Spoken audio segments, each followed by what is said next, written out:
Welcome to your Monday Morning Pearl. I'm Steve Keck. Today we're going to continue our conversation on jumpstarting your new sales team. And last week we talked about establishing a descriptive vision where they help describe what the vision is for the entire team.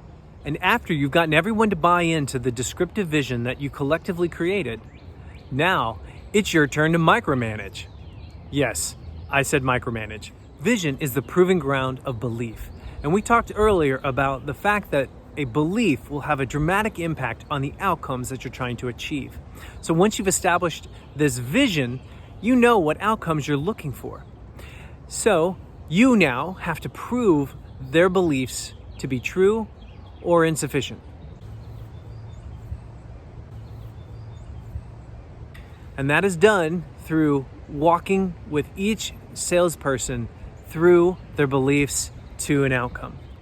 And so the best way to approach this, quote, micromanagement of these individuals is to say, look, I'm trying to prove that your beliefs about what we do line up with the vision of what we've all agreed to.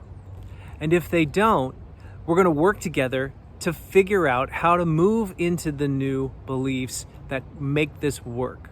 And so you make a commitment to each salesperson early on that you are going to be all over their business, not to find out what's wrong.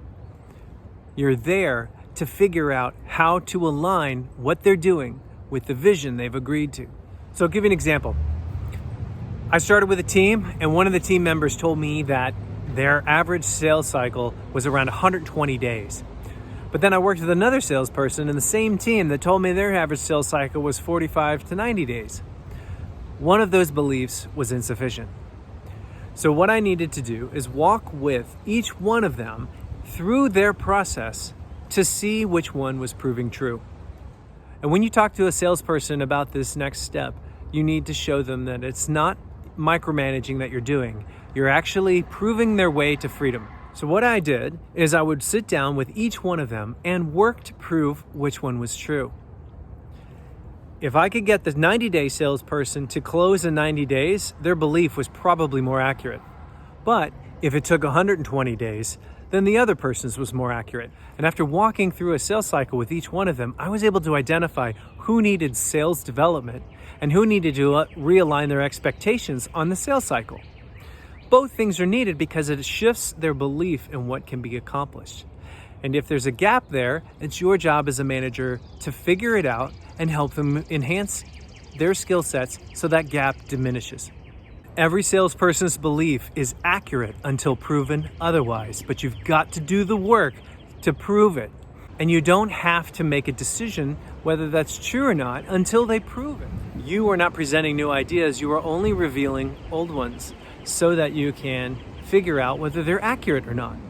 Because a lot of times as a manager, I was really surprised that some of the things my staff believed worked better than what I'd come up with. So we took the best practices from them and transferred that to the ones who had skill development needs and vice versa. And all of a sudden, we all grew and the team gelled and began to work together and not against each other. Get your team to prove their beliefs. And when you do that, you will get them on the side of allowing you to speak into their lives to help them change the behaviors that they need to get the outcomes your vision has decided. And as always, if you have a new team and you need to figure out how to navigate that first quarter of getting a team on board, bought in, and moving in the right direction, reach out to us. Let's have a conversation. We love helping sales managers thrive.